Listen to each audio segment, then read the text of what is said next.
Living Things, Linkin Park's fifth studio album and my personal favorite of the post-Meteora era. Linkin Park fully committed to the electronic sound they developed in their previous two albums, creating a very polarizing platform for LP's fans of all styles to debate on. I'm super excited to talk about this album. These are all my opinions. Now let's get into it. Starting off at last place is Until It Breaks. This is one of Linkin Park's worst pieces for sure. Almost every single opinion I've seen on the internet about this song has been negative, and most of the community can pretty much agree that it's the worst song from Living Things. The rapping is decent, not good, but decent. Mike carries his tone of arrogance, similarly to Wretches and Kings from my last video, but it's done significantly worse here. Until It Breaks would have been a bump to a 6 out of 10 if not for the super unnecessary singing at the middle and end. Singing just feels super out of place. The background instrumentals throughout the track also feel very lackluster, even lazy at times. I just don't feel anything when I listen to this song. It's an automatic skip most of the time for me, and it's an ugly stain on an otherwise great album. Still not as bad as In Between or The Messenger though. A Light That Never Comes isn't technically a part of Living Things, but from Recharged, a remix album based on Living Things. I decided to include it just to cover more ground in case somebody wants it here. I honestly never really liked this song. It feels overly electronic and forced. I don't think I have much to say since I've almost never listened to it, but it just feels like the worst kind of 2012 mainstream rock. It's not quite as bad as Until It Breaks, but not much better either. So I don't have anything creative to say, but yeah, A Light That Never Comes is not that good. Next in line is Skin to Bone. The lyrics, especially the chorus, feel very rushed and like the band was just trying to fill up time to make the song longer. I get what they mean, but I feel like there are much better ways to display the theme of betrayal and decaying relationships. Skin to Bone sounds decent, which is why it's so much better than Until It Breaks. Joe Hahn does a good job here. I don't know what to call it, that thing in the background is nice. The last 30 seconds, I guess, is the last chorus of the outro is my favorite part. The progression with the instrumentals is done pretty well throughout the track, which is surprising because the beat stays basically the same the whole time, but yeah, overall it's decent. I rarely ever skip it. Castle of Glass is one of the big hits from Living Things. I used to dislike it, but over time I've come to enjoy it a lot more. I wouldn't say it's great, but it's definitely a nice listen most of the time. Despite taking a while to get started, Castle of Glass has great progression with the instrumentals and the vocals. As the track goes on, both the instrumentals and vocals feel more hopeful, like you realize they're going to make it through. The music video shows a scenario where a young boy finds out his father has died in combat. For me, this song speaks about fragility when facing adversity, how a seemingly small event or a series of events can eventually balloon into everything shattering around you. The line, "hardly anything left for you to see," to me feels like this person is empty inside, as emo as that sounds. The fact that a castle made out of glass seems grand and larger than life, but in reality it can be totally empty and fragile is a beautiful message that can be applied to a variety of things. Social media accounts and public image come to mind for me. The way that people show only the good in their life to everyone else, even if they're struggling inside. You can go even smaller. Maybe somebody is hiding their struggles from their family or friends, which eventually compound into enough small cracks in the glass, which end in everything falling apart. The song is pretty heavily carried by the lyrics and harmonies. There's no heaviness in the instrumentals or any screaming. I still love the theme here though.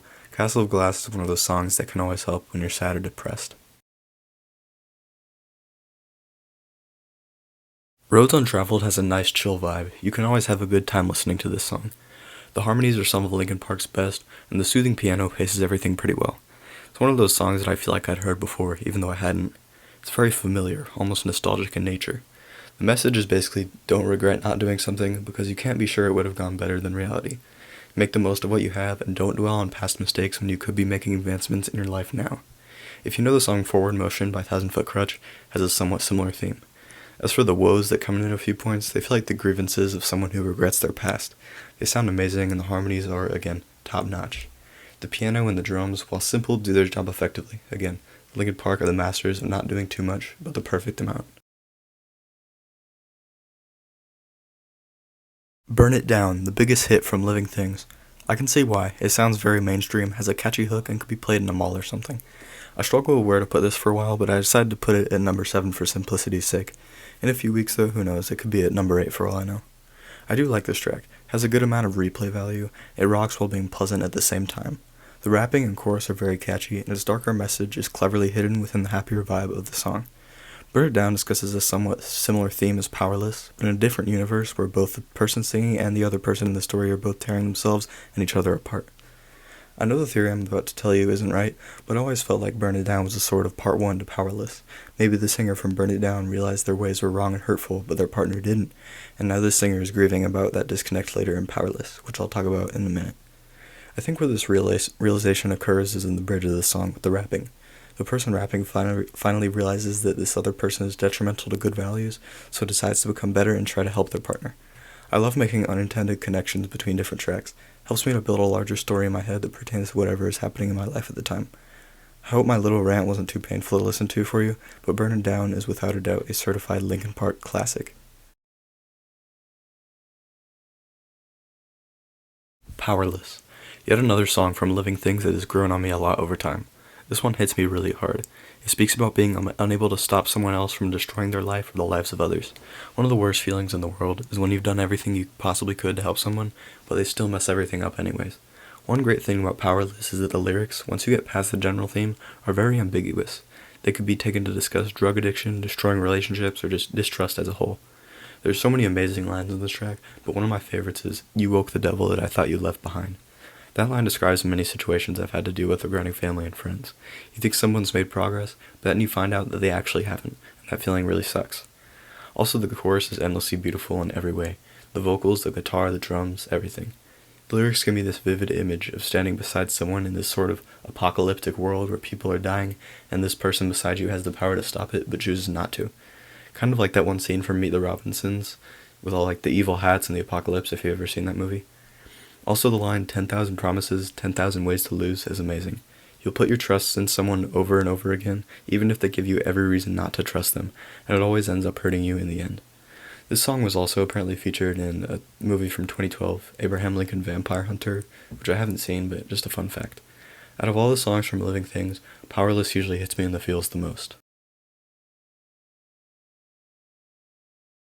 Lies, Greed, Misery is made by far the largest jump out of all the tracks on this album. First time I listened to the song, I couldn't stand it. I don't know what my problem was, but I just couldn't. Fast forward to now, it's one of my favorites from Living Things. The unrelentingly happy tone and electronic sounds are in total contrast to the much darker theme that the lyrics have. Even the screaming in the bridge, which is like a total furious breakdown, has this deranged happiness to it. As for the verses, they have some of my favorite lines from Mike, such as, "You let your pride and your ego talk slick to me, no, that is not the way it goes down." This line feels to me like you're choosing to be mature about some conflict against someone who's being immature. The chorus as well is probably the best example of the happy sound contrasting with the crazed lyrics.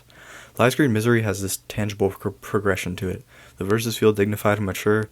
They act as the lead up to the chorus, or as stated in the song, the breaking point. Then after the second chorus, the bridge comes in, which is just absolutely crazy.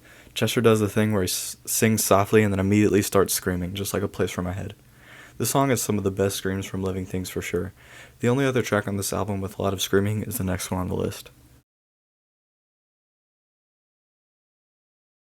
Victimized has always been one of my favorites from this album. Similarly to Lies, Greed, Misery, the rap verses are very pompous and confident in the belief that you're in the right, and that the other person's in the wrong. The lines, "Time has come for you," and "Want to talk about a victim, I will put you there with him," feel almost aggressive and threatful. This person rapping has finally had enough with the antics of their adversary. I love the delivery from Mike especially. It's like he's seeing red and nothing can stop him, which is displayed furthermore in Chester screaming.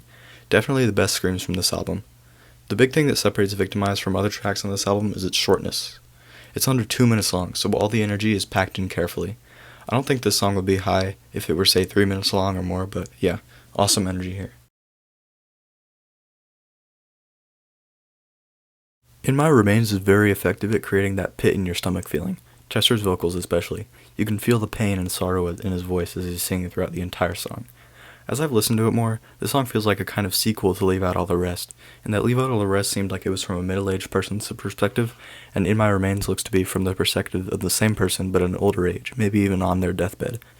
That deathbed story to me is affirmed by the chorus, the first chorus, which is talking about how there's nothing meaningful in the legacy of this character, which they're now realizing in their final moments.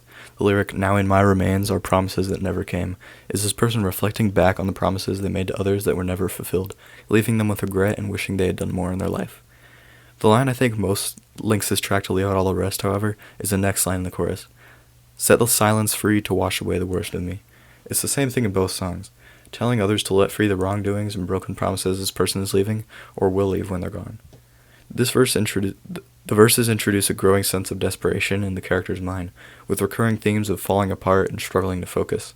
I really love the line from both verses, sinking down and waiting for the chance to feel alive, because it's like our character has lost all hope of improvement, so decides to stop fighting and instead just sink down into the depths with no way out. The bridge is definitely the weakest part of the song. Mike just repeats the same lyrics over and over, and they don't really add to my story that much. In My Remains is another example of probably unintended connections I found between Linkin Park tracks, which is always fun. Musically, it's decent. I think the instrumentals are definitely in line with the theme. Nothing too special, but the lyrics carry it anyway. Ironically, being the number 2 pick on this album, I don't have that much to say about I'll Be Gone. The lyrical content is much more obvious in its meaning than the majority of the other tracks from Living Things, which isn't necessarily a bad thing. I think it's a nice break from the 4 previous tracks with focused on much deeper and at times more depressing topics.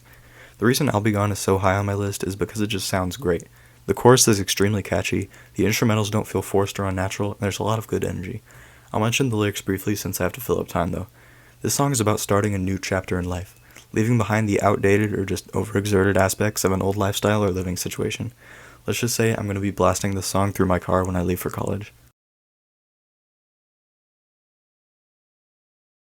Finally, I can talk about one of my top 10 favorite songs of all time. Lost in the Echo is number 2 on my Linkin Park ranking, falling behind only Faint.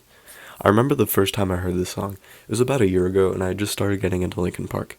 I was in my last class of the school day, library, and I decided to put on my automatic YouTube music mix and take a nap. About 30 minutes later, school was about to release, and I woke up to Lost in the Echo playing through the school headphones. Oddly, I wasn't immediately hooked like with Faint or One Step Closer, but in the coming weeks I did still recognize this song as on the better half of Linkin Park's discography. It took many months before I started recognizing this track as one of the elite, slowly climbing into the top 10 and eventually the top 5. I think the difference maker that boosted it up so high was that the lyrics started relating more and more to my life at the time. I had to deal with a lot of high school drama and people being stupid, and this song perfectly describes a lot of that conflict. Starting off with the instrumentals and music stuff, the intro is super catchy and has a very unique mix of heavy and electronic, which I feel like we haven't seen Linkin Park try since. The drums throughout the entire track set the pace well, and despite not having a lot of change, aside from in the bridge, hold a lot of the energy in the song. The backing vocals also do a nice job of preserving the sad atmosphere during the otherwise more confident-sounding rap verses. The electronic sounds, in complete contrast with the light that never comes, are used flawlessly here. The difference is that they're not overused and appear as more of a background element as opposed to the focal point of the entire track. The vocals in the chorus are very emotional. Chester does amazing with making the feelings tangible. Probably my favorite musical aspect is the screaming. The bridge of this song improves upon what the bridge of Blackout did in the previous album, using dubstep elements and screaming to tailor how that particular part of the song feels. And even better than that, the screaming in the final 20 seconds is absolute perfection, one of my favorite outros of any song ever. Okay, now I'm going to go deep into the lyrics, so if you don't want to hear all that, I recommend skipping to the timestamp on screen. This track's lyrics, at least the verses and bridge, are in chronological order according to my little story I've created. The first verse deals with some person struggling with the loss of a friendship or relationship that was important to them. Not a loss in the sense of death, but rather that there was some sort of event or falling out that led to the end of the relationship. I'm sick of saying this person in all my analyses, so I'm just going to call the character William, I guess. That's not my name, but it's common, so we'll go with that. William is struggling because he's lost his identity along with the loss of the relationship. Through this hardship, William still wants to hold himself up and try to improve, which he's expressing right before the first chorus. The chorus feels like a flashback or a reflection to the initial falling out between William and his counterpart, who we'll call Sally, because why not, I guess. The titular line, "Each word gets lost in the echo," describes the argument and the fact that everything they were saying to each other was drowned out by the pain of the loss itself. The chorus ends with William feeling anger towards Sally and her lies, professing that he's finally ready to let her go. The second verse is after the first verse. It's an improvement from the first verse in that Williams gained his composure since the beginning of the song and dedicated his efforts to getting over Sally and her problems. He's starting to become more confident in himself, loving his scars and learning from them. Then is the second chorus, which I explained. The bridge, my favorite part of course, to me is the climax of the story, where William may be starting to crack under the pressure of self-improvement, which I think is demonstrated by the dubstepified "Let You Go's" at the end of the second chorus. Despite the pressure, however, he eventually pulls himself together and reaffirms his stand, which is demonstrated by Mike's rapping in the bridge. Then the last chorus and the outro where Chester repeatedly screams, "Go." The repeated screams are the sign that Williams accepted the conflict and is able to pull through a better person because of it. It's such an immensely powerful song. Again, top 10 all time for me. I hope you still have some brain cells left after listening to my rant, but if you made it this far, thank you so much. That was my ranking for Living Things. It's my third favorite Linkin Park album behind Hybrid Theory and Meteora, but I could honestly see it jumping to number 2 in the future, possibly. I think this was the album where Linkin Park finally used the electronic sounds in a great way, and really perfected the balance between pop and rock, especially in tracks like Burn It Down. Definitely a top 30 album all time in my opinion. There's so much to love about Living Things. I hope you enjoyed this video. If you did and would like to see more music related content in the future, please consider subscribing and dropping a like on the video. I have 3 more Linkin Park videos planned for the next month or so, and I already have big plans for other bands that I'll cover in the future. I'll put a list of those bands in the description if you're interested. Also, I would love to see your own ranking and opinions on this album, so if you want to, drop your own ranking in the comments and I'll be happy to discuss some of them with you. Thank you so much for watching and have a nice day, guys.